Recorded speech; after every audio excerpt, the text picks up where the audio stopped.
The Holy Gospel according to Luke. Glory to you, O Lord. Now all the tax collectors and sinners were coming near to listen to Jesus. And the Pharisees and the scribes were grumbling and saying, "This fellow welcomes sinners and eats with them." So he told them this parable. There was a man who had 2 sons. The younger of them said to his father, "Father, give me the share of the wealth that will belong to me." So he divided his assets between them. A few days later, the younger son gathered all he had and traveled to a distant region, and there he squandered his wealth in dissolute living. When he had spent everything, a severe famine took place throughout that region, and he began to be in need. So he went and hired himself out to one of the citizens of that region, who sent him to his fields to feed the pigs. He would gladly have filled his stomach with the pods that the pigs were eating, and no one gave him anything. But when he came to his senses, he said, "How many of my father's hired hands have bread enough and to spare? But here I am dying of hunger. I will get up and go to my father, and I will say to him, 'Father, I have sinned against heaven and before you. I am no longer worthy to be called your son. Treat me like one of your hired hands.' So he set off and went to his father. But while he was still far off, his father saw him and was filled with compassion. He ran and put his arms around him and kissed him. Then the son said to him, 'Father, I have sinned against heaven and before you. I am no longer worthy to be called your son.' But the father said to his slaves, 'Quickly, bring out a robe, the best one, and put it on him. Put a ring on his finger and sandals on his feet, and get the fatted calf and kill it. And let us eat and celebrate, for this son of mine was dead and is alive again. He was lost and is found.' And they began to celebrate. Now his elder son was in the field, and as he came and approached the house, he heard music and dancing. He called one of the slaves and asked what was going on. He replied, 'Your brother has come, and your father has killed the fatted calf because he has got him back safe and sound.' Then he became angry and refused to go in. His father came out and began to plead with him. But he answered his father, 'Listen, for all these years I have been working like a slave for you, and I have never disobeyed your command, yet you have never given me even a young goat so that I might celebrate with my friends. But when this son of yours came back, who has devoured your assets with prostitutes, you killed the fatted calf for him.'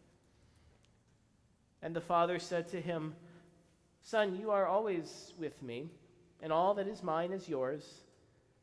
But we had to celebrate and rejoice, because this brother of yours was dead and has come back to life.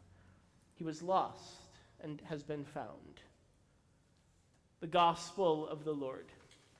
Praise to you, O Christ.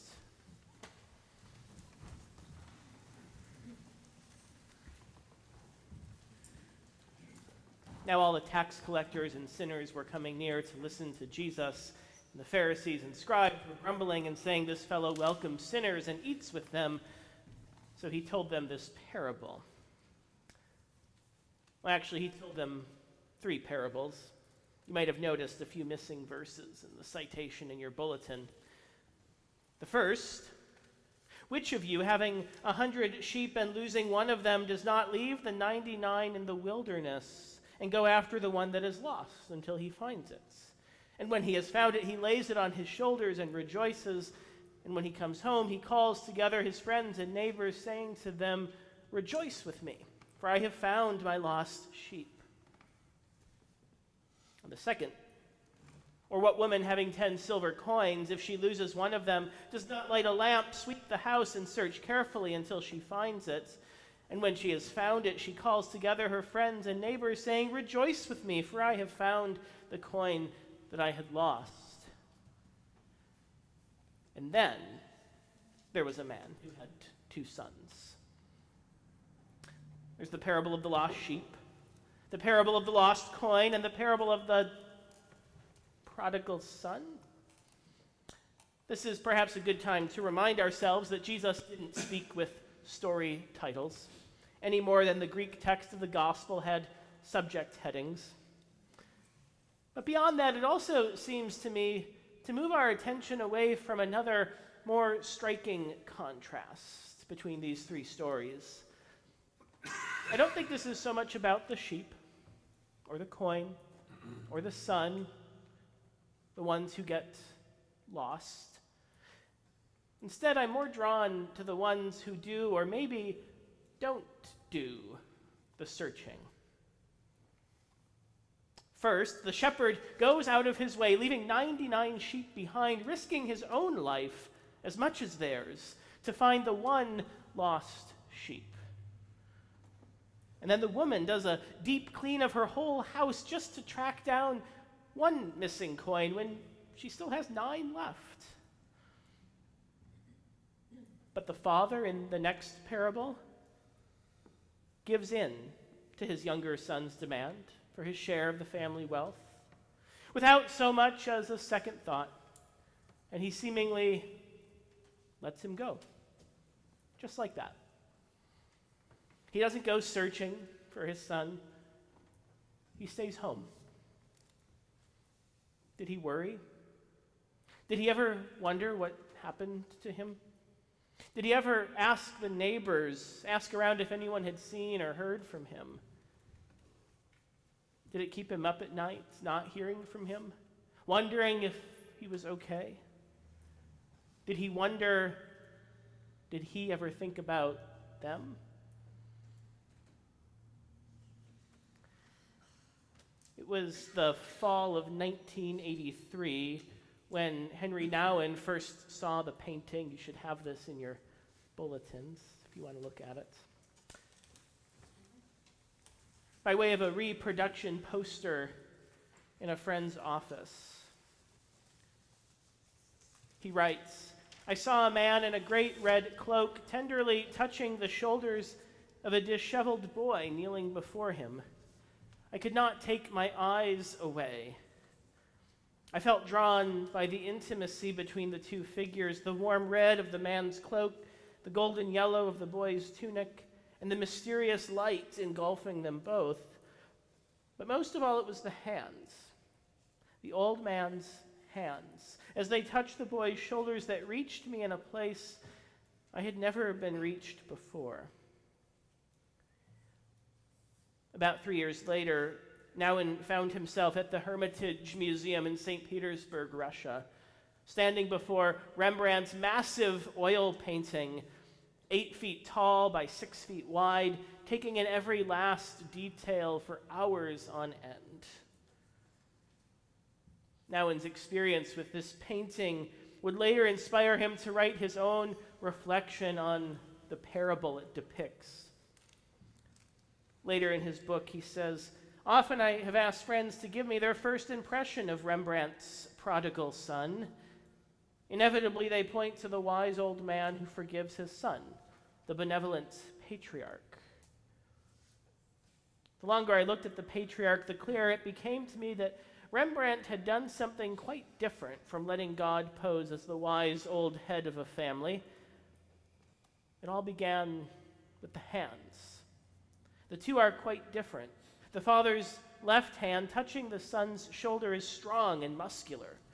The fingers are spread out and cover a large part of the prodigal son's shoulder and back.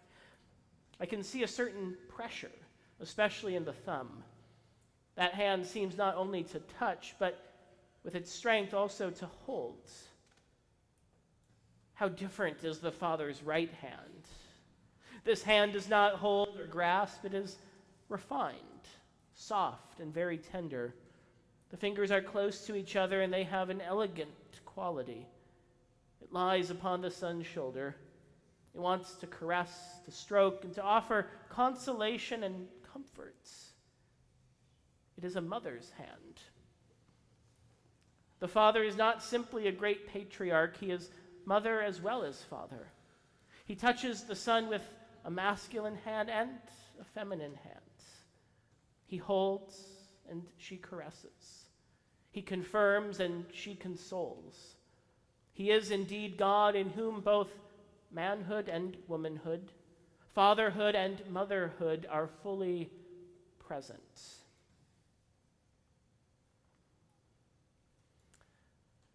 Of course, he worried.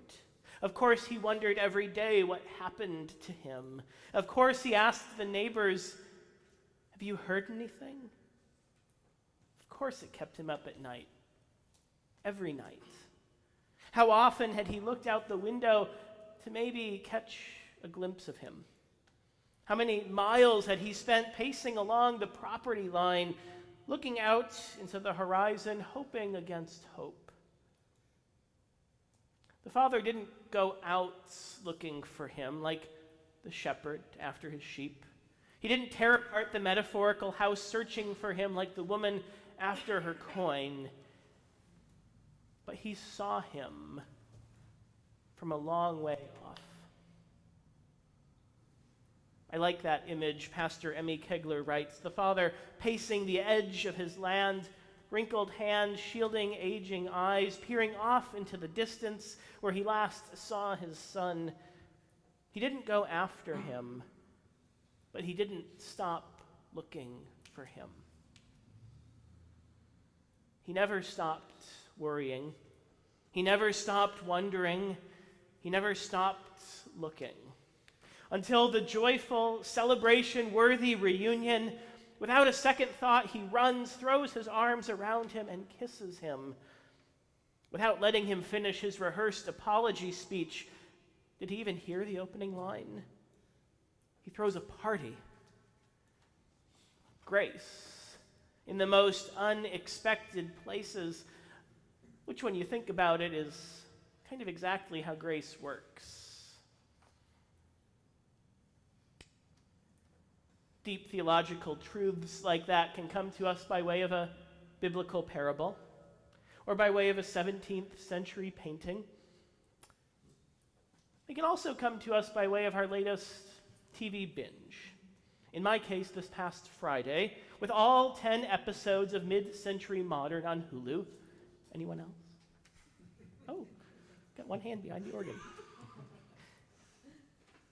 Mid-Century Modern is a new show which just came out on Friday, so yes, I did watch all 10 episodes on Friday, described by one critic as a delightful comedy that blends the wit of Will and Grace with the charm of the Golden Girls.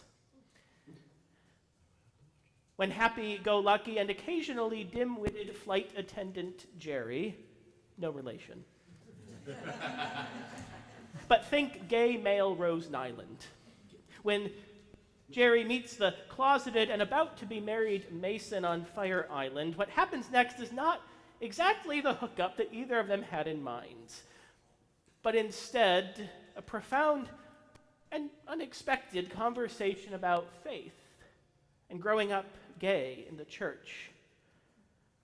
How can you still be a part of it? Jerry asks. They hate us. Because they're human. And they're wrong, Mason replies, but it doesn't mean that he is. It all seems kind of like a fairy tale now, Jerry admits. If it is, it's a pretty good one, Mason confesses. That there's something up there that loves us and believes in us. That everything can be forgiven and fixed. Every day you get to start over and do it better. It's a pretty nice universe to believe in. Grace in the most unexpected places. No thanks to modern Bible translators and editors, we've been taught to see this story as the prodigal son, the lavish, reckless, extravagant son. What if instead we could hear this story as the prodigal father? Here is a parent who doesn't hesitate for a moment before running towards their child and embracing them with a tender fatherly embrace and a strong motherly love. Here is a God who loves us and believes in us, who forgives all, who daily gives us the chance to start again. Lavish, reckless, extravagant, prodigal grace.